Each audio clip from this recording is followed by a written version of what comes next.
मुंबईला निघण्यापूर्वी बीडच्या मांजरसुंबा इथे आज जरांगे पाटलांची अंतिम निर्णायक बैठक। सभेसाठी मोठ्या संख्येनं मराठा बांधव हजर राहण्याची शक्यता।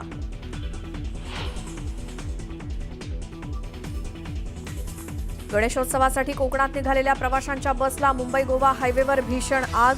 सुदैवानं बचावले 44 प्रवासी, आगीत बस जळून खाक।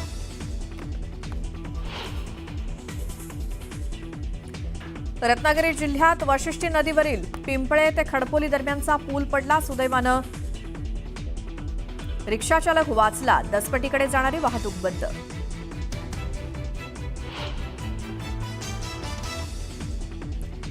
पालघरच्या बोईसरमध्ये रस्त्यावर एकाच ठिकाणी तासाभरात 5 अपघात, दुचाकीस्वार एकाच ठिकाणी घसरले, 12 ते 13 जण किरकोळ जखमी।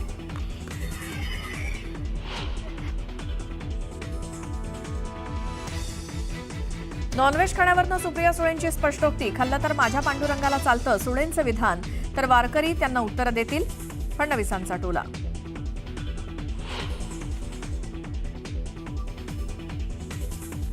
आता पाकिस्तान बरोबर क्रिकेट खेळणार का? कुठे गेलं सिंदूर? भारत पाकिस्तानच्या सामन्यावरनं उद्धव ठाकरेंचा सवाल, तर जावेद मियादादला घरी जेवायला कुणी बोलवलं? मुख्यमंत्र्यांचा पलटवार।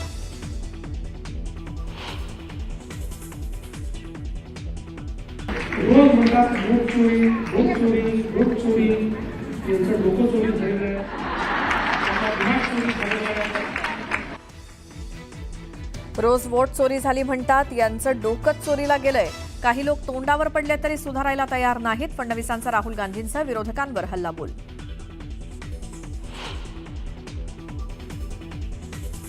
मुख्यमंत्री देवेंद्र फडणवीस मला वेळ देत नाहीत, माझी कामं दिल्लीत न होतात। नाशिकमधल्या कार्यक्रमात सुप्रिया सुळेंचं वक्तव्य।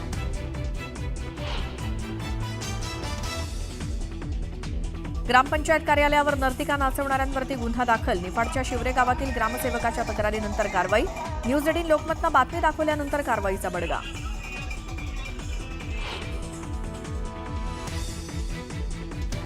आणि राजस्थानच्या सवाई माधोपूरला मुसळधार पावसानं झोडपलं। कोटा आणि बुंदीमध्ये पूरस्थिती, तर उत्तराखंडच्या चामोलीमध्ये ढगफुटीमुळे हाहाकार।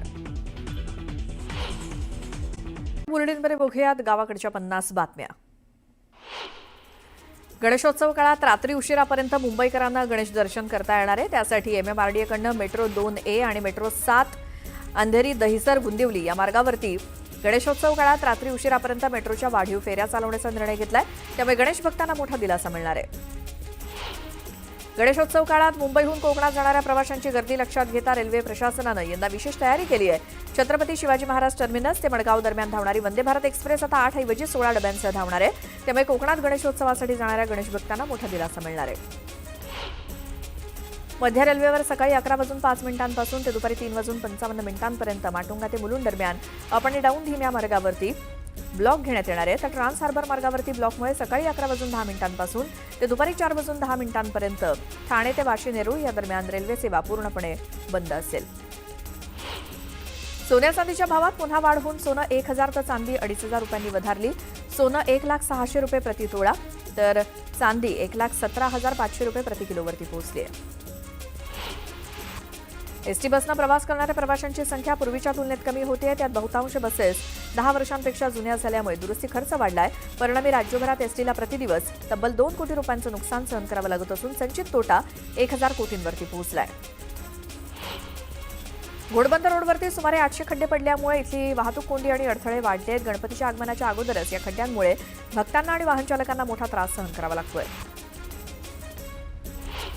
पावसाळ्याच्या पार्श्वभूमीवर राज्यात साथीच्या रोगांमध्ये वेगानं वाढ होते। सार्वजनिक आरोग्य विभागाच्या आकडेवारीनुसार जानेवारी ते 14 ऑगस्ट 2025 या कालावधीत राज्यभरात इन्फ्लुएन्झा आजाराचे 663 रुग्ण आढळले। त्यापैकी 140 रुग्ण हे मागील 1.5 महिन्यात आढळले असून 3 रुग्णांचा मृत्यू झाला। शालेय शिक्षण विभागानं इयत्ता 11वीसाठीच्या ऑनलाईन प्रवेश प्रक्रियेचा अंतिम टप्पा जाहीर केला आहे। अजूनही प्रवेश न मिळालेल्या विद्यार्थ्यांसाठी ही शेवटची संधी असणार आहे। सोमवारी प्रवेशासाठी रिक्त राहिलेल्या जागा जाहीर होतील।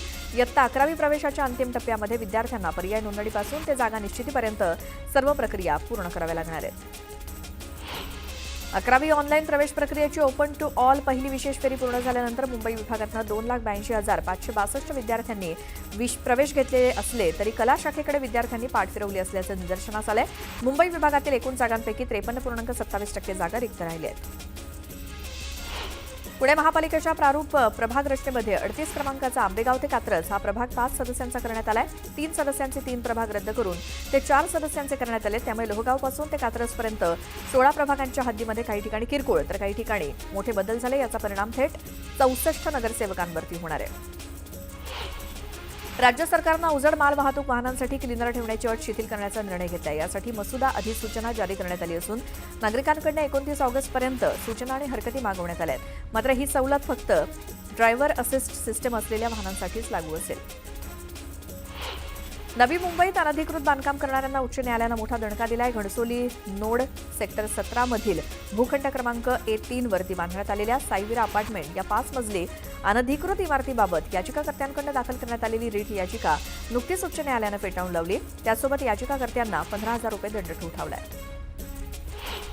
सायबर गुन्हे दिवसेंदिवस वाढत असून मागील 3 वर्षात सायबर पोलिसांच्या मदत क्रमांकावरती तब्बल 13 लाखांहून अधिक फसवणुकीचे फोन आलेत. पोलिसांनी तत्काळ दखल घेत पुढील कारवाई केल्यामुळे फसवणुकीतील 300 कोटी रुपयांची रक्कम गोठवण्यात यश आलं. शिवाय पोलिसांनी 11,000 फोन्स देखील ब्लॉक केलेत.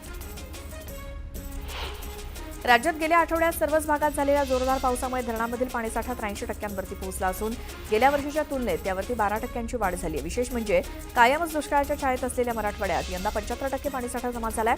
तर राज्यातील 20 मोठे प्रकल्प 100% भरलेत.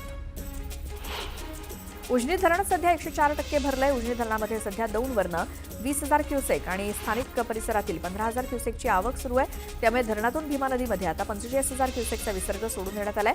त्यासाठी उजनी धरणाचे 16 दरवाजे 3 फुटानं उघडलेत. संततधार कोसळणाऱ्या पावसामुळे मुंबईकरांची पाणी चिंता मिटलेली आहे. मुंबईला पाणीपुरवठा करणाऱ्या 7ही तलावांमध्ये तब्बल 95.74% पाणीसाठा जमा झाला असून पाणी कपातीची गरज नाही असं पाणीपुरवठा विभागाच्या अहवालातून स्पष्ट झालंय. मुळशी तालुक्यातील मोठा लावासा रोडची दुरवस्था झालेली आहे. त्यामुळे बांधकाम विभागाच्या हलगर्जीपणामुळे नाल्याचं पाणी रस्त्यावरती येत असल्यामुळे रस्त्याची दुरवस्था झाली. त्यामुळे वाहनचालकांना अडचणींचा सामना करावा लागतोय. अकोला जिल्ह्यातील उमरा गावानं एक आगळी वेगळी आणि ऐतिहासिक परंपरा जोपासली आहे. द्वारका उत्सव असं या परंपरेचं नाव आहे. पोळ्याच्या दुसऱ्या दिवशी उमरा गावात हा द्वारका उत्सव साजरा होतो.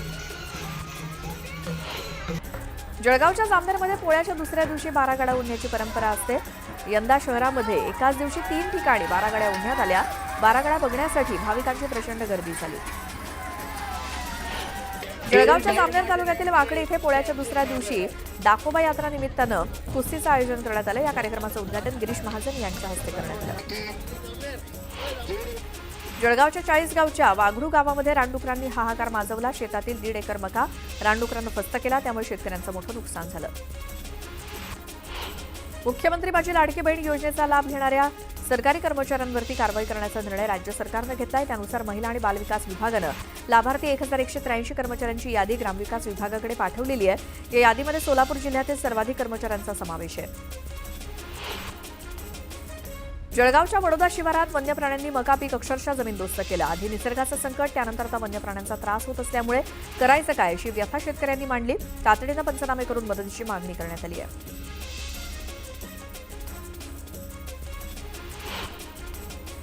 जळगाव जिल्ह्यातील बोदवड इथून जवळच असलेल्या येवती इथे वगदी सण मोठ्या उत्साहात साजरा करण्यात आला. बैलगाडीच्या सोबतीनं गाव प्रदक्षिणा घालून जुंपलेल्या मानाच्या बैलगाड्यांची पूजा केली जाते.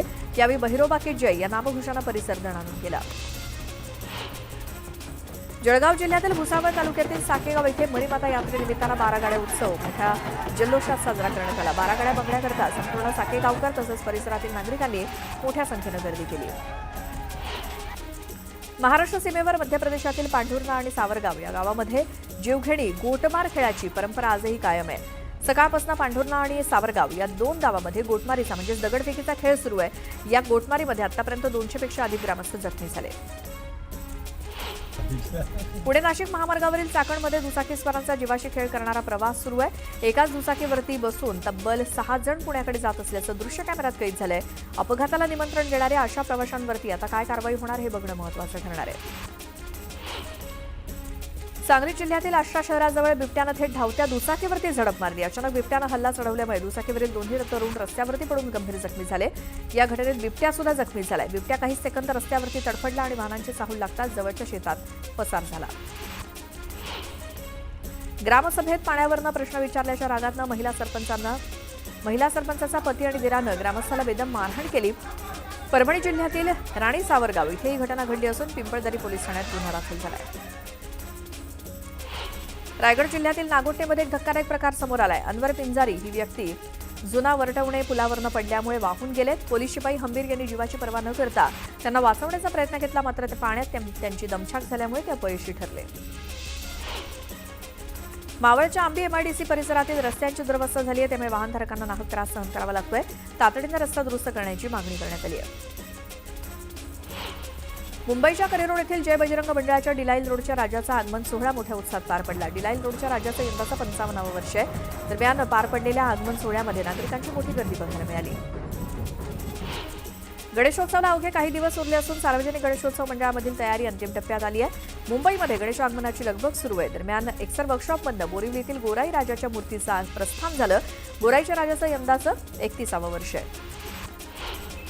कोकणामध्ये जाणाऱ्या गणेश भक्तांसाठी छत्रपती संभाजीनगर, बीड, परभणी, लातूर आणि नांदेड या 5 जिल्ह्यांमधून 600 एसटी बसेस देण्यात आल्या आहेत. या एसटी बसेस मुंबई, ठाणे, कल्याण आणि डोंबिवली इथल्या भाविकांना कोकणात घेऊन जाणार आहेत. गणेशोत्सव अवघ्या 3 दिवसांवरती येऊन ठेपलाय. दरम्यान नंदुरबारमधल्या कंजरवाड्याच्या राजाचा आगमन सोहळा मोठ्या उत्साहात पार पडला. फटाक्यांची आतषबाजी आणि ढोल ताशांच्या गजरात हा आगमन सोहळा पार पडला.